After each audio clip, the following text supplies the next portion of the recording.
Today we have come to the third meditation about the church, and we will consider here our duties toward the church. I will begin this section by quoting D.L. Moody. Quote, "A great many people have got a false idea about the church. They have got an idea that the church is a place to rest in, to get into a nicely cushioned pew, and contribute to the charities, listen to the minister, and do their share to keep the church out of bankruptcy.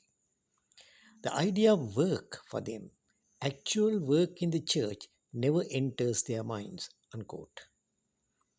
"I do not know," says one, "that I get much good out of the church." But that is not the point. The question for you to ask is, how much good have I done to the church? For after all, our being here is not with a view of getting so much out of it, but putting so much into it.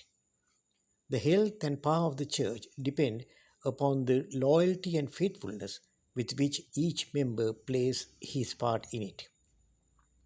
A.G. Gordon said, "The average church is often like a congested lung, with only a few cells doing the breathing." The church is an essential part of the gospel. To choose Christ is to choose his church as well. A Christian should be interested in and anxious about work of the church, for it is God's society, the society to which he belongs. The true Christian doesn't go to church just because his prayers are answered. Even if his prayers are not answered in the way he wants, he will continue going to church. He doesn't go to church just because he is healed. Even if he is not healed after many prayers to God, he still goes to church. A child goes to church before an examination, but even if he fails the examination, a true Christian child still will not stop going to church. The same can be said of a young man who goes to church before going for a job interview. Even if he doesn't get the job, he will not stop going to church. Gone are the days when Sundays were considered by many as a holy day for thanksgiving and rejoicing. But today it is set aside for our most hectic and exciting pleasures. It is a day for shopping and to attend tuition classes. We have drifted into this sorry state under the spell of the worship of the twin gods of pleasure and gold. God gives man the Sabbath because he knows that man needs it.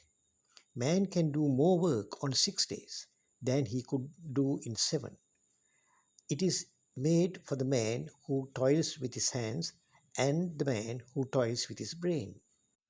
Of course, there are those who argue and say every day should be holy and there is no reason to treat the Sabbath as a special day.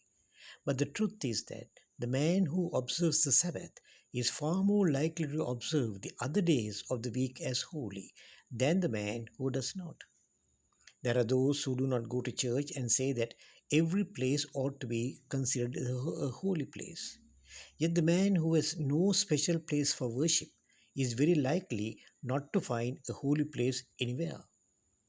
St. Paul writing to Timothy in 1 Timothy chapter 3 verses 1 to 5 lists a number of qualities a Christian leader should have in order to maintain the purity of the church.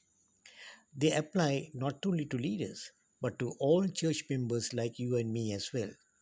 Check with the list and consider how well you have lived your life. Quote, "This is a true saying. If a man is eager to be a church leader, he desires an excellent work.